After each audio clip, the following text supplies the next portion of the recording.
21শে জুলাইয়ের প্রস্তুতি বৈঠকের ঋতব্রত তৃণমূল মেয়র রোডে গান্ধী মূর্তির পাদদেশে 21শে জুলাইয়ের সমাবেশ করবে ঋতব্রত তৃণমূল। তারই প্রস্তুতির জন্য বৈঠক করছে তারা। সরাসরি আমাদের প্রতিনিধি সুকান্ত মুখোপাধ্যায় রয়েছেন আমাদের সঙ্গে। সুকান্ত, দেখো, সরাসরি তোমাকে ছবি দেখাবো যে 3:30 নাগাদ থেকে এই বৈঠক শুরু হয়েছে বাইপাসের ধারে Calcutta boating hotel and resort. সেখানের এই যে অফিস দেখতে পাচ্ছ, সেই অফিসেই কিন্তু এই মিটিং চলছে। আমরা দেখতে পাচ্ছি কোহিনুর মজুমদার, তিনি ওই মিটিংয়ে ছিলেন। তিনি বেরিয়ে আসছেন মূলত 21শে জুলাই আগামী মঙ্গলবার যে সমাবেশ হওয়ার কথা রয়েছে তার আগে ঋতব্রত বন্দ্যোপাধ্যায়ের শিবিরের যারা তৃণমূলের যারা বিধায়ক রয়েছেন তারা এখানে এই মিটিং করছেন এবং সেই মিটিংয়ে কিন্তু উপস্থিত রয়েছেন সন্দীপন সাহা, ঋতব্রত বন্দ্যোপাধ্যায়ের নিচে সেখানে রয়েছেন জাভেদ খান, ফিরাদ হাকিম, চন্দ্রিমা ভট্টাচার্য এরা, এবং আখরুজ্জামান রঘুনাথগঞ্জের যিনি বিধায়ক তিনিও রয়েছেন। এবং তাদের বক্তব্য হচ্ছে যে এই যে 21শে জুলাই রয়েছে সেই তার আগের যে প্রস্তুতি পর্ব, কিভাবে কোন জেলা থেকে কিভাবে কর্মী সমর্থকেরা আসবেন। আগের রাত্রে আমরা এতদিন দেখেছি, অন্ততপক্ষে গত বছর পর্যন্ত, যে আগের রাতে বিভিন্ন জেলা থেকে বাসে করে কর্মী সমর্থকেরা আসে এবং তাদেরকে বিভিন্ন জায়গাতে রেখে তাদেরকে খাওয়া দাওয়ার বন্দোবস্ত করা হতো এবং তারপরে তারা মিছিল করে সরাসরি কিন্তু চলে যেতেন 21শে জুলাই সমাবেশে।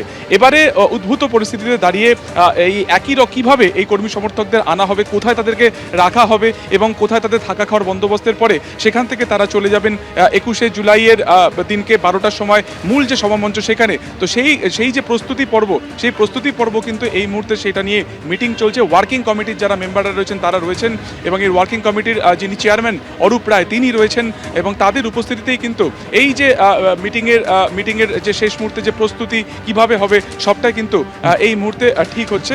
এই যে অফিস রয়েছে, যেটা তোমাকে বললাম যে Calcutta boating hotel and resort, এখানে যেখানে চন্দ্রিমা ভট্টাচার্য নিজেও রয়েছেন, আখরুজ্জামান রয়েছেন এবং তাদের যেটা বক্তব্য পরিষ্কার যে আসন্ন এই যে সমাবেশ, সেই সমাবেশে কিন্তু বিপুল সাড়া তারা পাচ্ছেন।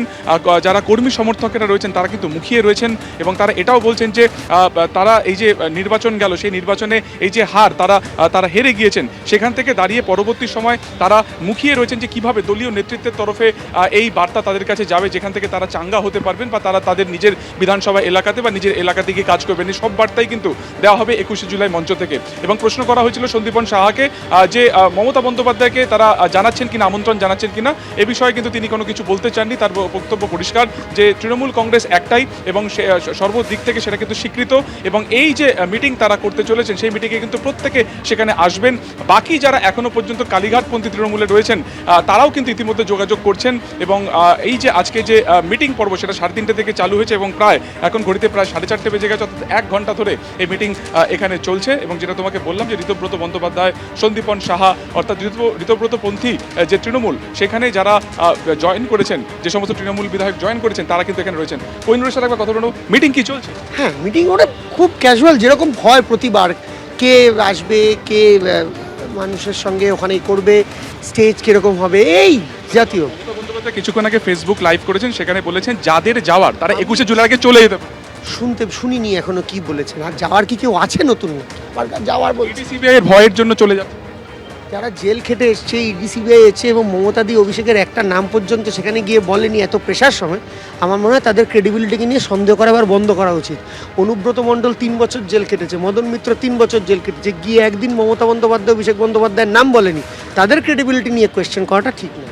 একেবারে আমরা কথা বলছিলাম কোহিনুর মজুমদারের সাথে, তিনি নিজেও কিন্তু এই মিটিংয়ে রয়েছেন এবং তিনিও কিন্তু এই মিটিংয়ে ছিলেন। যেমনটা তিনি বললেন কিছুক্ষণ আগে প্রাক্তন মুখ্যমন্ত্রী মমতা বন্দ্যোপাধ্যায় তিনি ফেসবুক লাইভে যে বিষয়গুলো বলেছেন, অর্থাৎ কিভাবে এই সমাবেশ হবে, কারা কারা এই সমাবেশে উপস্থিত থাকবেন, অর্থাৎ এই প্রস্তুতি বৈঠক এই মুহূর্তে চলছে ঋতব্রত তৃণমূলের, যারা 21শে জুলাইয়ের সমাবেশ করবে মেয়র রোডে গান্ধী মূর্তির পাদদেশে। সন্দীপন সাহা, আখরুজ্জামান কি বলেছেন তারা শুনুন। আমাদের মিটিং ধর্মতলায় আমরাও অ্যাপ্লাই করেছিলাম, পারমিশন পাইনি। তো আমরা গান্ধী মূর্তির পাদদেশে পারমিশন পেয়েছি, আমরা সেখানে করব। আমরা আমাদের প্রস্তুতি করব। দেখুন, আমরা তৃণমূল কংগ্রেস, এটা তো বারংবার প্রমাণ হয়েই যাচ্ছে। সবাই আমাদের দিকে চলে আসছে, সবাই আমাদের সাথে রয়েছে, কর্মীরাও আমাদের সাথে রয়েছে। তো 21শে জুলাই দেখতে পারবেন কীরকম ভিড় হচ্ছে। 21শে জুলাই যাতে অতিরিক্ত মাত্রা পায়, জেলা থেকে প্রচুর সাড়া আসছে। তারা কেউ ট্রেনে আসতে চাইছেন, কেউ বাসে আসতে চাইছেন। তো দূর দূরান্ত যারা শহীদ স্মরণে কলকাতায় আসবেন আমাদের তৃণমূল কংগ্রেসের ডাকে, তাদের কোথায় কিভাবে নিয়ে আসবো বা তাদের থাকার ব্যবস্থা কী হবে বা কিভাবে প্রস্তুতিটা হবে আমরা চূড়ান্ত পর্যায়ে আমাদের ওয়ার্কিং কমিটির সিনিয়র মেম্বাররা আজকে আমরা একসঙ্গে মিলিত হয়ে আগামী দিনে 21শে জুলাইটা কোথায় কি ঘাটতি আছে, কোথায় কি করতে হবে, কোথায় কি প্রয়োজন আছে, এগুলো নিয়ে থরলি আমরা বিশ্লেষণ করব। মানুষের যা সাড়া হচ্ছে তাতে আমাদের কাছে এখনো অবধি 50,000-এর উপর মানুষের টার্গেট আছে, ওরা আসবে বলছে। এখন সময় হলে বোঝা যাবে কত হয় না হয়।